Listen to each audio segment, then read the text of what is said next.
প্ৰধানমন্ত্ৰী নৰেন্দ্ৰ মোদী ডাঙৰীয়াই আজি এই নামৰূপলৈ আহি আমাৰ নামৰূপ চতুৰ্থ সাৰ কাৰখানা আধাৰশিলা স্থাপন কৰিবৰ বাবে তেখেতে যি মহৎ পদক্ষেপ লৈছে তাৰ বাবে মই প্ৰথমতে সমগ্ৰ মোৰ ডিব্ৰুগড় লোকসভা সমষ্টিৰ ৰাইজৰ হৈ অসমৰ ৰাইজৰ হৈ উত্তৰ পূৰ্বাঞ্চলৰ ৰাইজৰ হৈ মাননীয় প্ৰধানমন্ত্ৰী ডাঙৰীয়াক আন্তৰিকতাৰে শ্ৰদ্ধা সহকাৰে কৃতজ্ঞতা জ্ঞাপন কৰিছোঁ।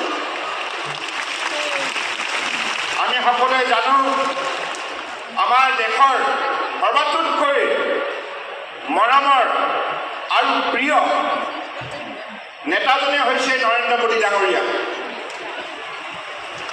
বৰ্তমান বিশ্বৰ বুকুত সৰ্বাতোতকৈ লোকপ্ৰিয় নেতা হিচাপে পৰিগণিত হৈছে।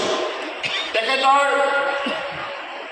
শক্তিশালী পদক্ষেপৰ যোগেদি আজি ভাৰতবৰ্ষক বিশ্বৰ বুকুত অন্যতম শক্তিশালী ৰাষ্ট্ৰ হিচাপে প্ৰতিষ্ঠা কৰাৰ ক্ষেত্ৰত সফলতা অৰ্জন কৰিছে।